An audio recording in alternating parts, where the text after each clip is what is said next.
welcome to the Extra Podcast. This is Get out of here. the Extra Podcast, and I'm Greg. I'll be your host today. I'm looking forward to it. This is something like that Mr. Rogers episode gone wrong over here. I have looked forward to this for. You do have a cardigan sweater on the back of your shirt, or excuse me, the back of your chair at your desk. At my desk, on my chair. That you leave here. I have a sweater that I leave just in case I'm warm at home and I come here sweaterless. Is and that I get why in the you do office that? and I get cold? I have a sweater. That's an option. I just like knowing I have an option. Sweater to weather. be warmer. There's a song about that. So joining me around the table, everyone here is actually no. One guy has long sleeves on. Good for you. Andy's here. And it's hey black. guys, it's good to be here. Andy's here. Thanks, Greg.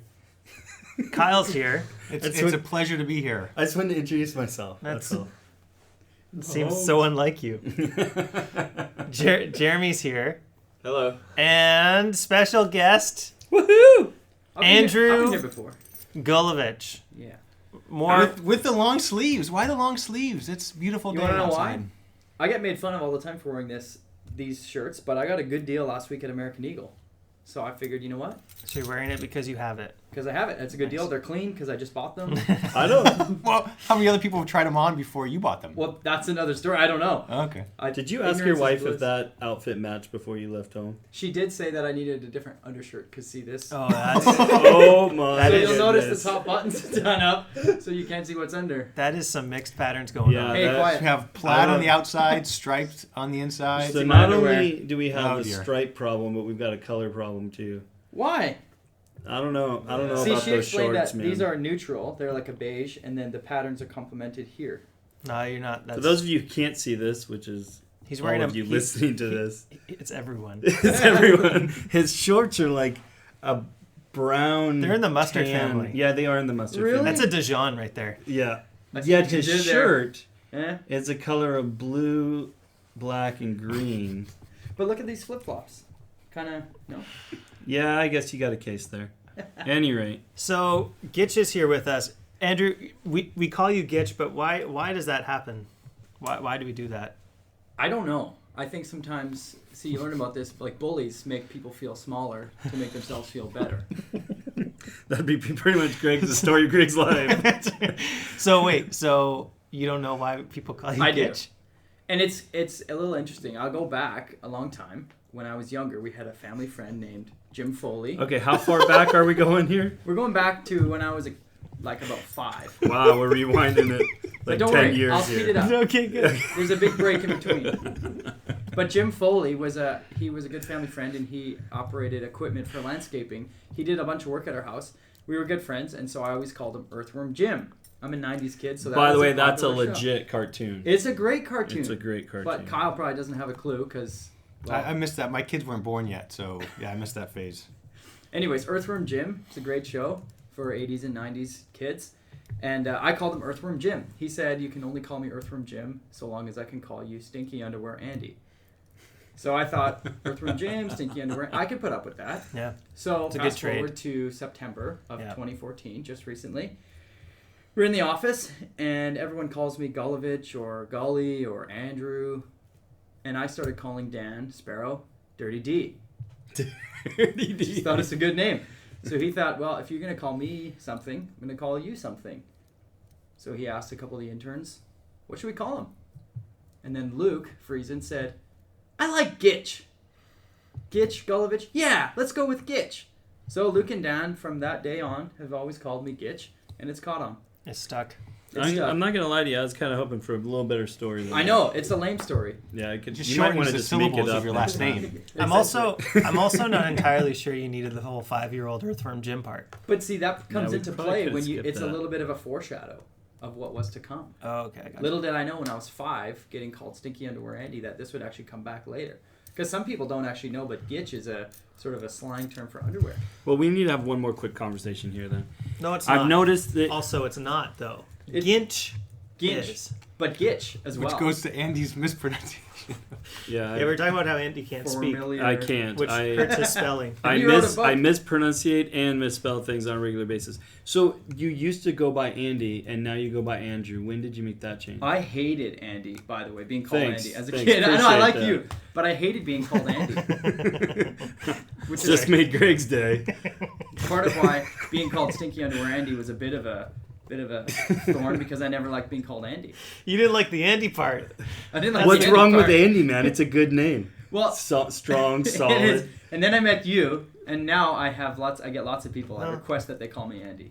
Okay, so when did you transfer to Andrew? Well, I've always been Andrew. It's more when did I Oh. transfer to Andy, and that's after I met you, Gotcha. Andy. Appreciate that. But see, now it would just be confusing if we had two Andys in the You're office. right. So now you're gonna have to go by Andrew. Or Gitch. All right. Can I say one more thing, though? Yeah. It's sure. hilarious, though, when some of my students, like middle schoolers specifically, or kids who catch on that my name is Gitch.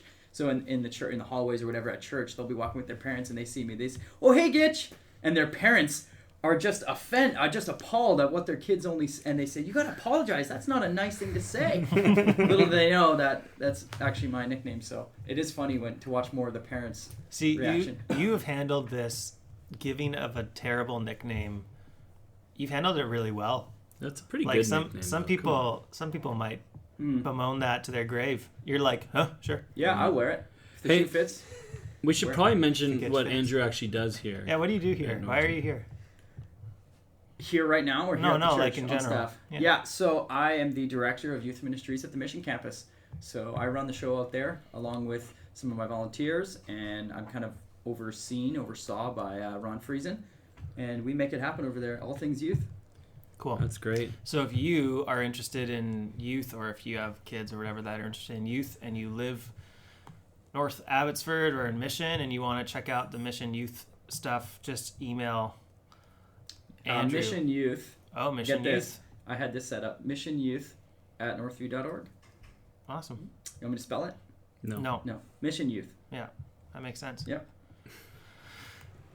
Glad you're Hey, here. Thanks. guys, we have a correction. Someone sent in a correction of apparently Andy misspoke last week, which I'm learning is just like, I don't know, that's an everyday thing for you. So listen, technically, apparently, what did I say? I said butt naked. So let me read the email. In last week's podcast, there was a story about someone running around butt naked.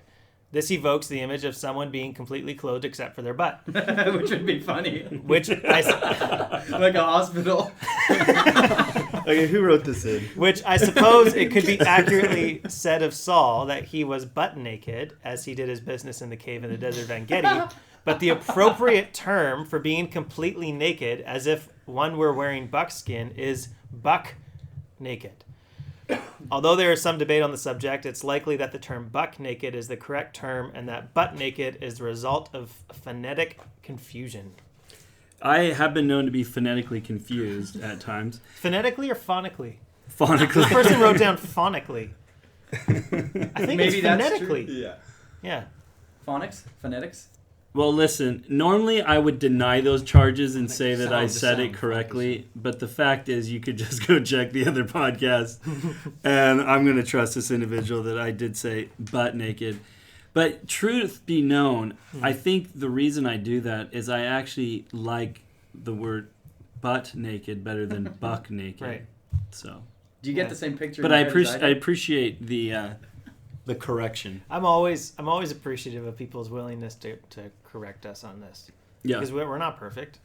A lot of the stuff we talk about is just off the cuff. So My wife enjoys correcting me on all kinds of things. hey, this is a good time to plug the bonus podcast. Because there are people probably listening right now wondering, did they even think about what they're going to say?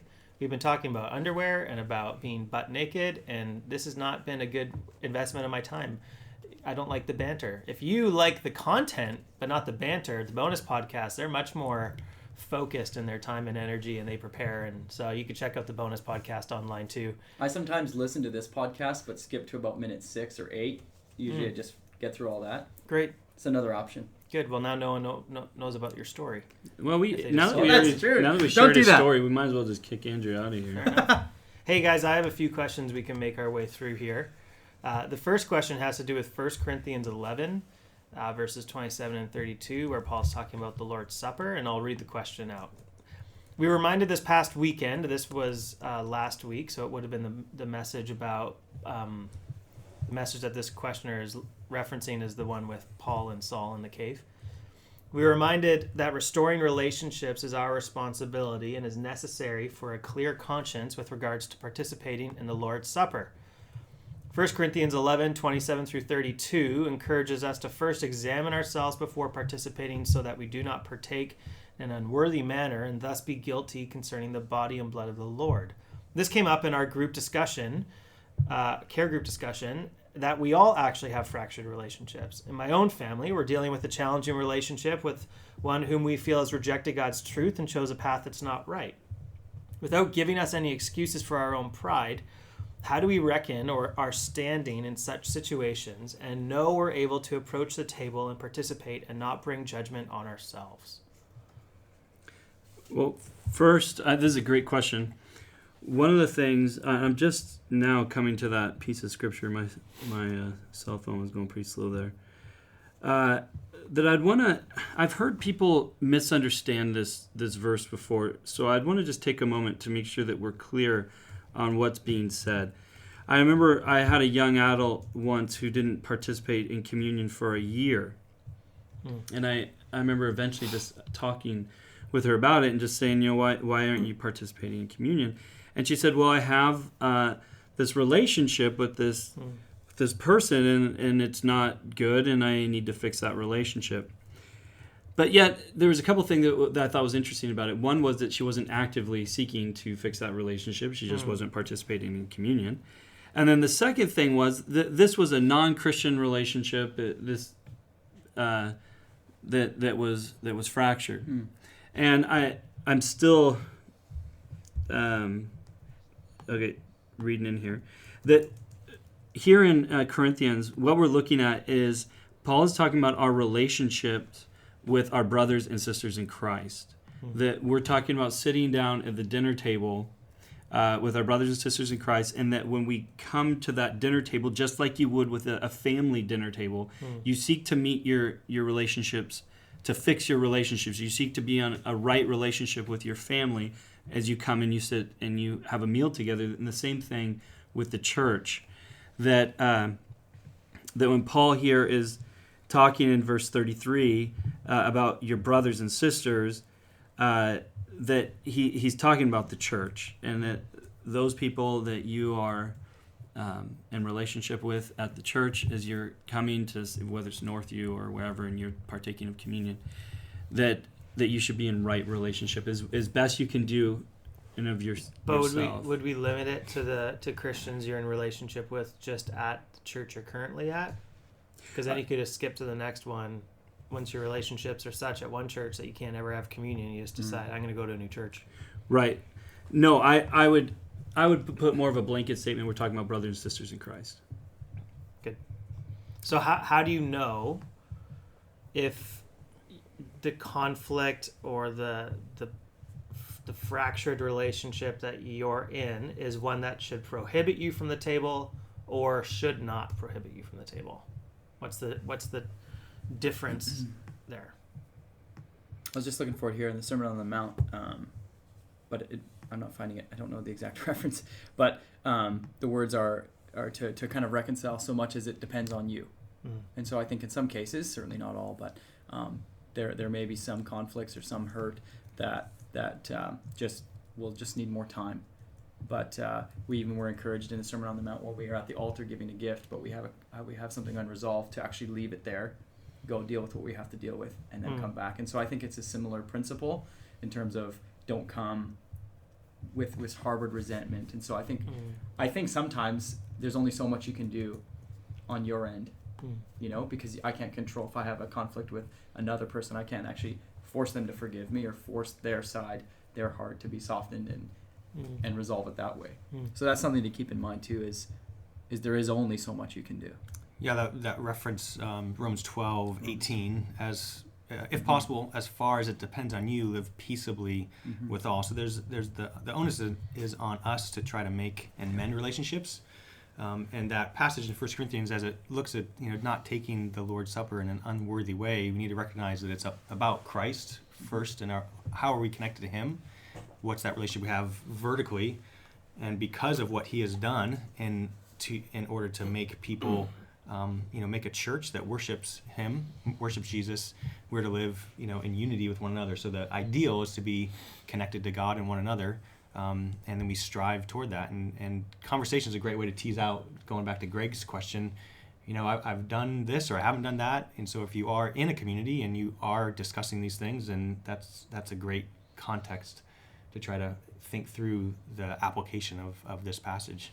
Definitely want to encourage anyone, though, that don't procrastinate on this. Don't go years without taking communion just because you've got these fractured relationships. Seek to mend those relationships as best you can and move on and partake in the life of the body of the church. What would you say? My wife sometimes asks me the question. Everyone has certain conflicts and certain kind of, as Thalia would say, muck in your life. That's just inevitable. And so sometimes my wife will come to me and say, hey, what do you think about this situation with so-and-so? Would this kind of fall into that category? Are there some parameters that we could lay out or that we could go by that would help us distinguish whether something should hinder us from the communion table? Well, the communion table emphasizes what Christ has done for us and emphasizes how He's united us. So if there's something that's going on that is a great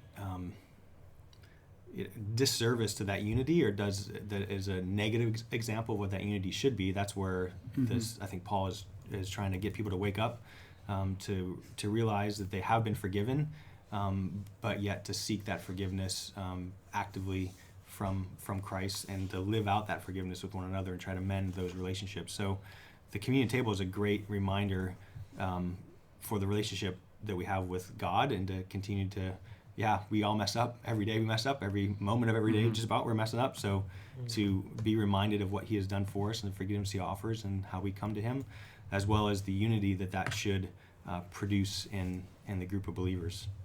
I'm reminded of Ephesians 4, first couple of verses.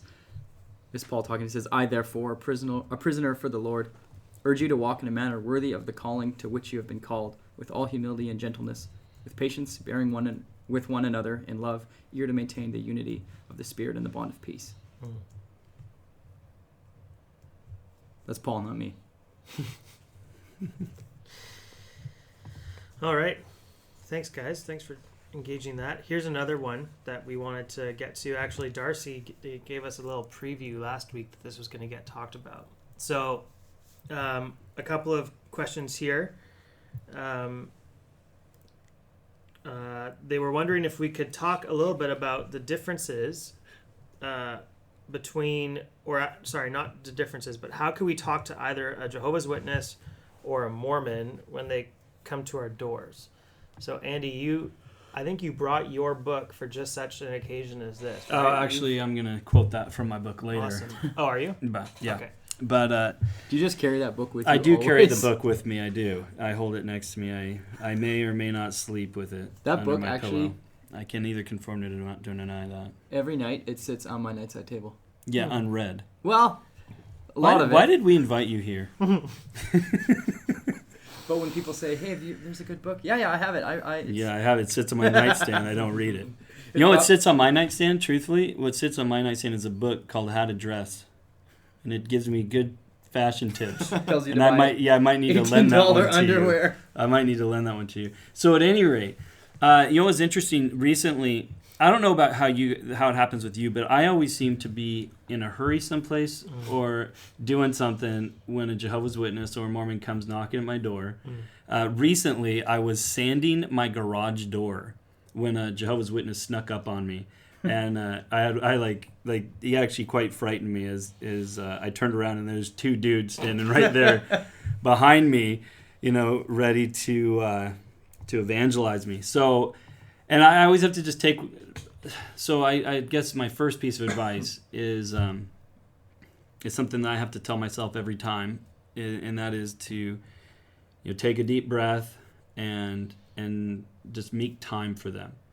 It doesn't always work out, but it's something that I find a struggle is to just say, okay, I'm going to take time. I'm going to put my power sander down, and I'm going to stand here on my driveway, and I'm going to have a conversation with you.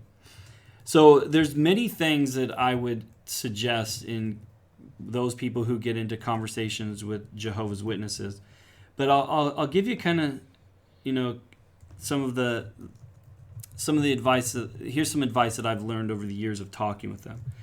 Because some people could say, well, maybe it'd be really helpful. Should I learn everything I can about Jehovah's Witnesses or Mormons? And I think, yeah, you should. That's a great thing to do. But is it going to help you in your conversations with them? Probably not. In fact, the advice that I would give for people who get into a conversation with a Mormon or Jehovah's Witness isn't to get into a theological conversation with them. And that might kind of surprise people. But I rarely ever get into a theological, I'll show you in a second what kind of conversations I get in with them. But the thing is that you got to be careful of is that Jehovah's Witness is trained to have a conversation with you, and they actually have a book that they go through. If if the person at the door says this, you say this. If they say that, you say this. They are in a script. So as soon as they're at your door knocking, they're in this script mode, and they've been trained for this opportunity to talk with you. And so I've learned over the years to get them out of their script and to begin to just have a conversation with them as a normal human being, and to see them as a normal human being and somebody that's made in the image of God and that I love and care for and want to share Jesus with. And so that's the first thing. It's like, it's so easy when a Jehovah's Witness comes to your door just to think about it as this debate. And I want to get away from that immediately. I'm not trying to have a debate with them.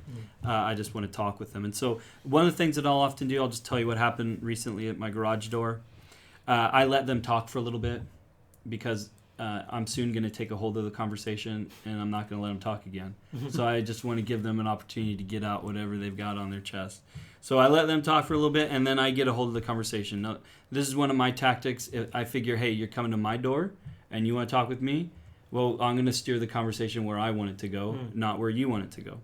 And one of the things that I like to do, now this is going to be a shameful plug for my book, shameless, hopefully not shameful. Plug for my book is in that book, in the thinking series, I talk about subject matters that get them off their game, It's out of the script. So, for example, with this guy, after I let him talk for a little while, him and his buddy, I asked him, I said, hey, can I ask you a question? And he's like all excited, and he goes, yeah, you can ask me a question. And I just simply asked him, what do you think is the meaning of life? And that was it was like, for him, it was kind of like this bomb, because he wasn't ready for that question. He had to think about it. He said, wow, he goes, that's a big question. And I'm like, yeah, I go, it is. I go, it's something I've been thinking a lot about. I'd just be curious to see how you would answer that. And honestly, he wasn't quite sure how he would answer that. Sometimes I'll have guys give me different answers as they would try to answer it. And then, but what happens, which is interesting, is then he goes, well, how would you answer it? And so then for the rest of the conversation, I proceeded to talk to him about how I would answer the meaning of life, and got into all kinds of conversations that ultimately led into the divinity of Jesus, and it led to the Trinity. These are going to be some of the major areas that a Jehovah's Witness disagrees with us on. One of the things I thought was fascinating, though, is with a lot of these cults, they've been taught, and I'm not trying to be pejorative, but I mean, they've been taught some really crazy stuff. And so one of the things that I like to do is, instead of and I like to use different philosophical ideas that are reasonable as they're thinking through things, that get them thinking, and that trying to give them anything to get them to think that maybe what I've been taught by the Jehovah's Witnesses isn't completely true. The problem is I always like to try to offer them something, because they are always trying to offer me something. But with the Jehovah's Witnesses, for example, they won't read any of your material. They're taught, and this is one of the things you need to understand about them. They're taught that depending upon who it is, but they're taught lots of bad things about you. That you're a sinner, that you sin a lot, that you're this hedonist, that you work for Satan and you're worshiping Satan kind of stuff. And I mean that, like some really crazy stuff. And so one of the things that I like to do in my conversations with them, with them, is I like to try to break a lot of that down. So sharing with them about how I love and care for them, praying for them. One of the things that I highly recommend if you get in a conversation with a Jehovah's Witness, share with them a missions trip you've been on. Share with them any service projects you've been doing. Share with them how you care and love for people. I mean, I've actually had Jehovah's Witnesses leave my door messed up just because they're like, wow, what I've been being taught by the church clearly isn't true because I just met a Christian and he seems to really love Jesus and he seems to really love people. And it begins to break down a lot of what they've been taught, begins to break down a lot of the stereotypes that they've learned over the years. And ultimately, I have found that to be one of the most effective ways to chat with them. And then so with this guy, we actually never even got into the Bible. At the end of the day, he ultimately said to me, now this is the most farthest I think I've ever gotten with Jehovah's Witness. He just said, I like most of what I've heard you say. He said, particularly as I was talking about the meaning of life and everything, and then we actually did get into an argument, not an argument, but a debate over the divinity of Jesus, to which he didn't really have any counter. He just said he didn't like the Trinity at the end of the day. But then I gave him philosophical reasons why I thought the Trinity was important. And then ultimately he ended up leaving. But we left on good terms. Like there wasn't any bad terms. I have been kicked out of a Jehovah's Witness home before, though. Oh, cool. By the way, I've learned what not to say. Well, whatever, you don't want to go there. What did you say there? I just we had this conversation, and I brought up the whole blood transfusion thing, and I talked about the Pharisees and how upset Jesus got with the Pharisees, and basically said I could only imagine how upset Jesus would get with you. I'm like, the Pharisees, he got upset with them for letting their mule die on the Sabbath, and I go, you let your children die over blood transfusions.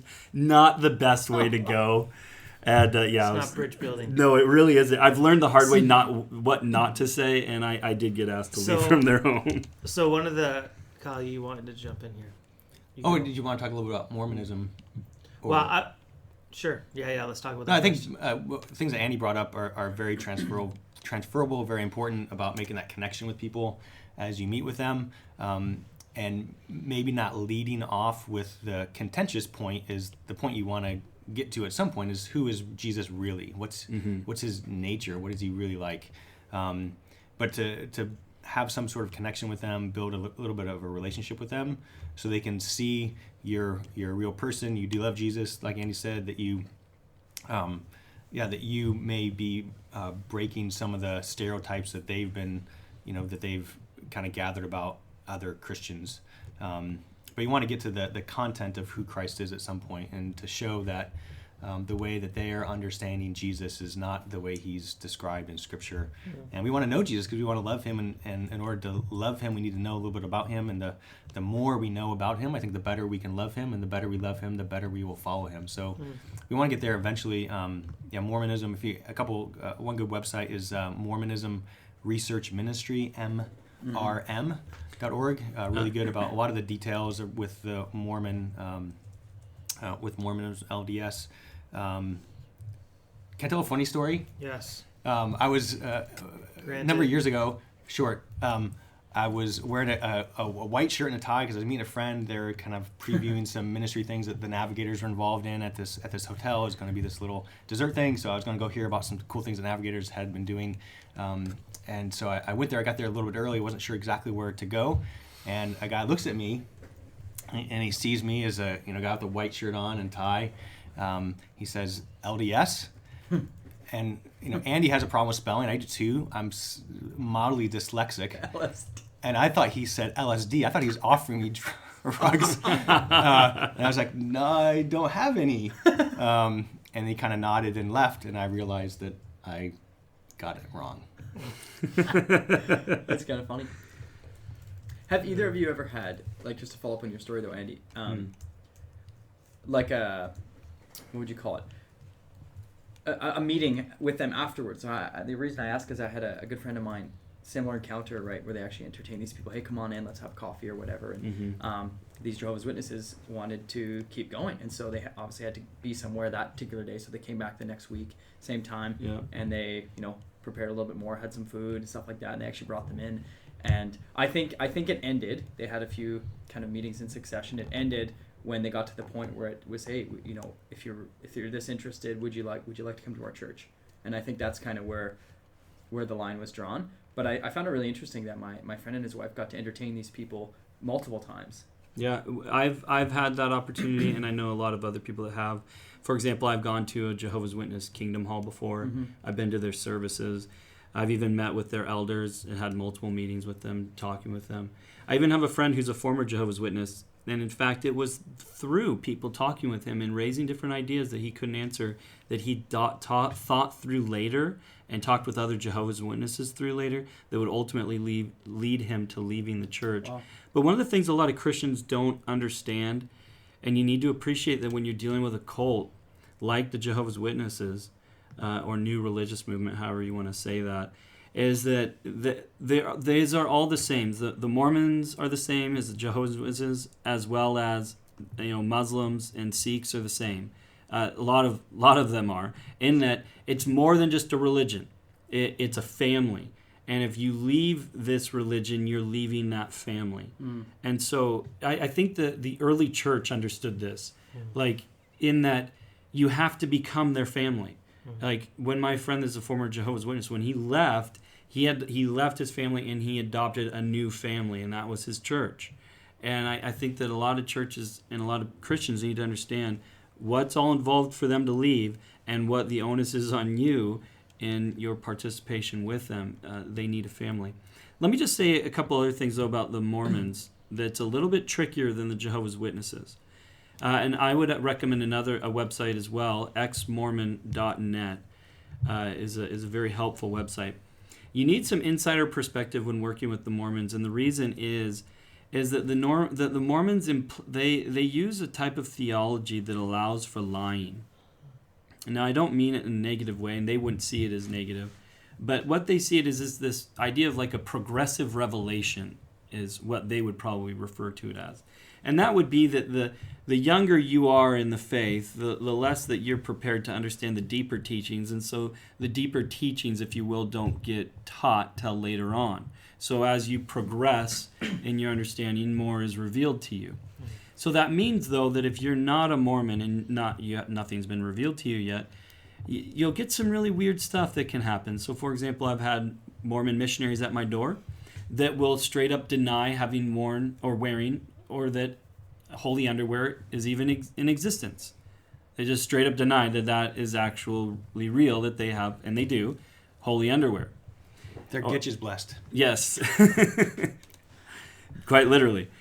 So that what really struck me as odd, and I've had them deny other things as well. And again, I didn't understand that at first until later, and I began to learn, it's just because that's allowed for, because I'm not ready to know about that doctrine as they would see it. Now, another thing that they do that you got to be cautious of is Mormons like Christians, and they like to be considered Christian. They don't like being a cult, and they don't like being considered one.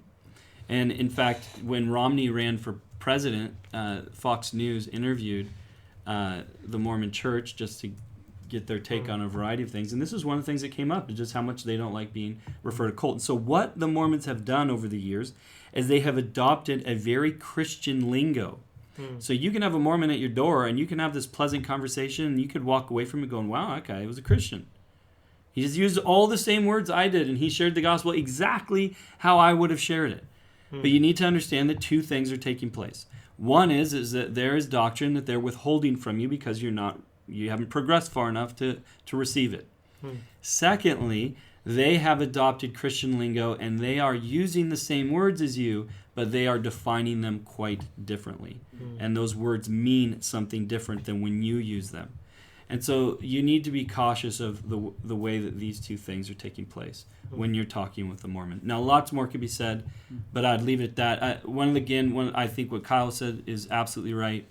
And what I was saying earlier, You befriend people, you love them. Why? Because God loves them. They're made in the image of God, and they need Jesus. And so at some point you need to talk very clearly about Jesus. Define your terms. I also think that it's tempting to want to go down the road of feeling the need to become an expert in every possible worldview that opposes Christianity. The temptation is to say, oh, if I just knew more about what they believed, then I would be able to have a conversation about it. Whereas I think it's a counterfeit issue, right? You're able to spot what's not true by really knowing what is. That's right. And so instead of investing all your time studying all these different cults and spending time investigating all these different world religions, which are all good things and worth doing, but for the average person, we just don't have time in our day to study everything. Yeah. So, and even if we did, we would only be really surface level on everything, which even then wouldn't be deep enough to still have a meaningful conversation with people who know the script. So instead of spending our time investigating a little bit everything, let's spend our time investigating a lot into the one true thing. And then from there, we're able to see where other views fit and where we can build bridges, and where other views don't fit and where we need to be willing to say a word of critique or have a little bit of contention there if need be. What would you say, just briefly, Andy, to follow up with your remarks about there being some confusion, some loose language, what would be a few doctrines that we would have as synonyms in terms of what word we use, but they would actually define them differently? Like, what are a couple? I mean, a huge one is what is God. They'll talk about God the Father. We talk about, Jesus said, pray to the Father. But there's a saying that as, make sure I get this right, as man is, God once was. So the Father they pray to was actually a physical human being on another planet that did really well and was a faithful, obedient, righteous person, and ascended to the place where he could have his own spirit children inhabiting his own planet, which is us. So as humanity is, God once was. So God was once a person who ascended to godhood. Jesus. Whereas we would say that we as people are created distinct from God, that God is eternally God. He didn't become that. He didn't ascend to that. God has always been God, Father, Son, and Spirit for all eternity, and will never not be God. Sorry to interrupt you there. They would see Jesus as, he once was a man. He's in that process of getting his own planet, populating it with his spirit children. And that they would see that this is God the Father, that we are his offspring, and that we're part of his population here on. Yeah, so that's kind of the bigger picture backstory that isn't like, that's not the headline of the pamphlets that they have. Yeah. The pamphlets, like what Andy was talking about, it's very family oriented. It's very like, we want to be good citizens. We want to do good things which is, God, thank God that people want to be good citizens, right? We want to live in a society where, people have, don't steal from one another and are upright people. Integrity, yeah. Right, they have high integrity. So they have this family connectedness. And to pick up on that idea that Andy brought up, as if they were to leave Mormonism, they leave that family connectedness. And as Andy said, we want them to be able to come into a family that will receive them, which is the church, which ties back to the question about communion. Communion is where we embody that faith in Jesus dying for our sin, as well as the love we have for one another. So it's not simply a symbol that, this is something, we get a little bit of juice and a cracker every couple weeks. It's, hey, this is something that should remind us of who we really are in Christ. Yeah, so I mean, right there, you can see how they're defining God completely, completely different. In Jesus, they define completely different, as well as seeing him as just a prophet, and seeing Joseph Smith as a prophet as well. But what ideas of like salvation and sanctification, would these be words that you could use interchangeably? Oh, they're going to use them interchangeably, but again, what they mean is going to be completely different. They're interested in getting their own planets and populating them with spirit children. Right? That's a completely different understanding of how we would understand salvation. Now, one of the other things, too, though, that I want to bring up just quickly as we pass on Mormonism now, that I think Christians need to be aware of, because I see too much of Mormon theology creeping into Christianity, is I had a Mormon once at my door, and I just just for kicks. I just wanted to try something, see what would happen. And I told him about how I'd watched a YouTube video that told me that there's absolutely no archaeological evidence to support Mormonism, which, by the way, is true. None of the YouTube was right? I know, right? But none of the archaeological claims of Mormonism have been founded. And they've made some huge claims. Not to get into it too deep, but in Mormonism, they claim that after Jesus was done preaching in the Middle East, he came to North America, and that the Native Americans in North America are the descendants of Israel. And in fact, he was quite confident that he was going to find the tribes of Israel in the Americas. And so we have these great stories about horses and swords and all kinds of things, as anyone in the 1800s probably would have assumed that horses were native to the Americas, but in fact they were brought over by the Spanish. So here's just one idea, and swords being talked about during like the Bronze Age kind of stuff going. These things just don't match, and then all these elaborate ideas of what was taking place in in the Americas, of which we have found absolutely no evidence for. And so I said to him, how do you deal with that? And I just, was just curious what he was going to say, because I figured maybe he would challenge, because I made it quite, grand, right? That there is absolutely no evidence. And he didn't deny it at all. And in fact, what he did is he just said, no, he goes, I have this burning in my bosom that this tells me that this is true. I have this feeling that tells me that this is true. And the reason I bring this up is because I find that there's too many Christians that want to go down that path where, well, how do I know it's true? Well, it just feels right to me. Now, we would never let a Mormon get away with saying that. We'd say, I don't care how it makes you feel. There literally is no evidence to support that this is true, and these ideas that you're believing. And so, on the same token, I think that as Christians, if we're not going to allow them, then to get away with that? I mean, what about us? This is one of the reasons why I think apologetics is so important. Do we have a good reason for what we believe? Right. And so this is one of the things I talk with Mormons quite a bit about. Yes, we want to challenge the simple subjectivity of it. The fact that it's only a burning in the bosom, it's only a way I feel. Whereas as Christians, we want to know the joy of the Lord. But that joy is rooted in history, it's rooted in truth, it's rooted in things external to my internal feelings, it's rooted in the objective world. We would say it's both. It's facts and experience. Thanks for that, guys. One more question as we leave, and I want a little bit of feedback from each of you. Maybe we'll go around the table. And Jeremy will make note of these too so that we have them on the website. Do you guys have any good books that you would recommend for people to read this summer? So what's on your summer got to read this list, or books you've already read that you would just refer people to and say, hey, you should read this? The book I've been reading this summer thus far is the book... Thinking? Thinking. Answering life's 5 biggest questions. I read it. I like to read it once a week. No, the book I've been reading lately that's been really good is by Paul Copan and Matthew something. I can't remember the second author's name, but the book's called Did God Really Command Genocide? I believe that's the title. Nice light read. Yeah. And I've actually found it to be a really good read, and I thought one of the things I like the most about it is they give some really solid hermeneutics in there, like some really solid, how do you understand the Bible and read it in its context properly, that I thought's been really helpful, so I've been enjoying that. Good. Anyone else? What's on your read this summer list, or something that you've read that you'd encourage people? We're already presuming that we're encouraging people to read the Bible, so no one's allowed to say that. Dang. I read a book when I was at Cape and Ray, and it was required, which is helpful for me. I'm not a big reader by nature. I don't like to just pick up books and read them. Part of why your book is so difficult to get through, Andy. Thanks, man. Yeah. Because it's a book. Have you actually opened it and read any? I'm into the second chapter. All right. Yeah.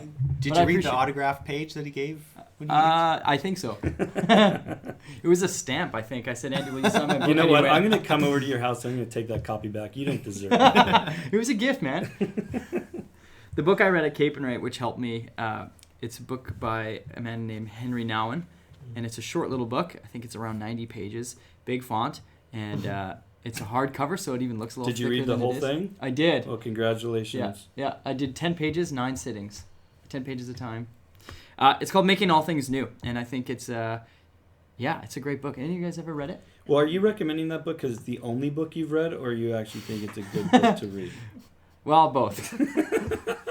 It's a good book because I think sometimes we're so busy throughout the year, and then summer sometimes we retreat, and I mean that's okay. We can go on holidays and stuff, but it is important. Henry Nouwen talks a lot about in that book about kind of being restored and just being refreshed, renewed, making all things new, hence the title. So really good, really short, like a good reader, not like myself, could get through it easily in an afternoon or even an hour or two. So it's a really, really good book, and I would strongly recommend it.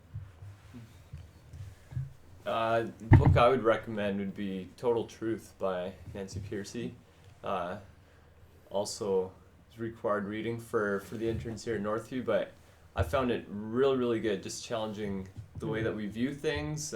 We all subscribe to a particular worldview, and the way in which we view the world dramatically affects how we'll view different things, Mormonism or Christianity or whatnot. And so that's been a good very good read over the past few weeks. How many pages is it? With the appendixes, almost 500. It's not light reading. But it's not. It's a lot more sittings. Sure. 10 pages at a time. Well, I did an internship last year, and I had to read the same book. So There you go. Yeah, read. read. Yeah, with finger quotations. But I feel like Nancy is still very attainable. Like it's still very understandable. You can relate to it. She uses lots of example stories. So it's not beyond the average reader either. No, my wife's been reading it. She loves it. Yeah. And she's awesome. She was here at the conference this year. Yeah. Fell in love with that lady. Her new book, Finding Truth, is really, really good too. It's kind of the second part of that. It's really fabulous. Good work. I have a funny story about that book. Finding Truth? No, about Total Truth, man. Yeah, sure. It's brief. Yeah. One of my fellow interns last year, you'll know who you are if you're listening to this. He and I were running late on our reading, and so we decided in the last couple of weeks of our internship we should probably finish all of the assigned reading. And so this particular gentleman hadn't even opened the book yet. And meanwhile, I was a good way through, and we sat down at Tim Hortons because we had a bit of a routine. We'd put our headphones on and just read, and then every so often we'd take a break. So it was a bit of incentive.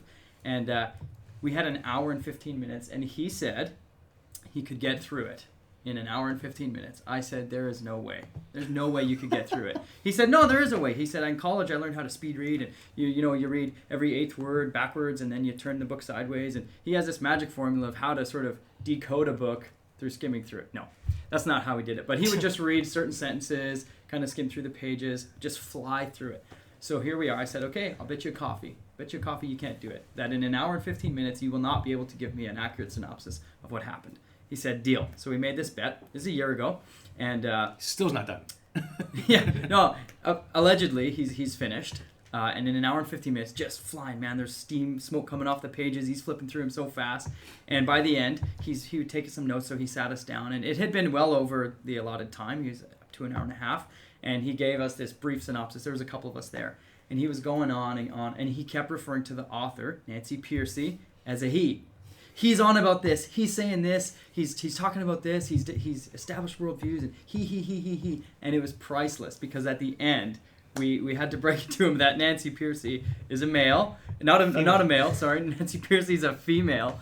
And so here he is. He's read this. Supposedly, he's read this long book, and has neglected to even realize that the author's a female. So, funny story. Nancy Pearcey, for the record, is a female. And this particular individual also still owes me a coffee. I haven't met too many male Nancys. No. Good point. One book that might tie together some of the things, especially talking about Mormonism and Jehovah's Witnesses, is Putting Jesus in His Place. It's the case for the deity of Christ, and it's a really well-researched, biblically grounded book. It's by two guys, Robert Bowman Jr. and Ed Komajewski. A couple guys I knew in seminary, and they have this acronym that's sort of cheesy, but it actually really helps think through, because the Bible never says in exact words, Jesus is God. It never puts it quite that distinctly, and so that's one of the challenges. It never says that. Well, never in those words, but they have 5 lines of reasoning, and it's hands, Hands. So Jesus shares the honors of God. He shares the attributes of God about being all-knowing. He shares the names of God, Alpha and Omega. He shares the deeds of God, being able to forgive sins, like in Mark chapter 2. And he shares the seat of God. So the seat of God, the seat, the one that would come after the Davidic dynasty culmination. There's a preach about this weekend. So if you look at all these things and put it together, I mean, it's overwhelming that the scriptures talk about Jesus as being divine, and if he's divine, he should be worshipped. That's great. How many pages is that one? I have it on Kindle, so is it more than 90? It's 1 page. 1 page? Just go through it all on Kindle and kind of scroll. So there's one book I'll encourage people to read. It's a book called The World Is Not Ours to Save by Tyler Wigg Stevenson. It's a really great read, especially if you're a justice activist type. I was gonna say activator. It's a great read. It's a really great read, looking at what the Christian responsibility is in terms of seeking justice and bringing change to the culture and all that kind of stuff. So really encourage you to read that if you are of the activist bent. And then there's a few books I'm actually looking forward to reading this summer. I'm going to try to read Keller's book on preaching.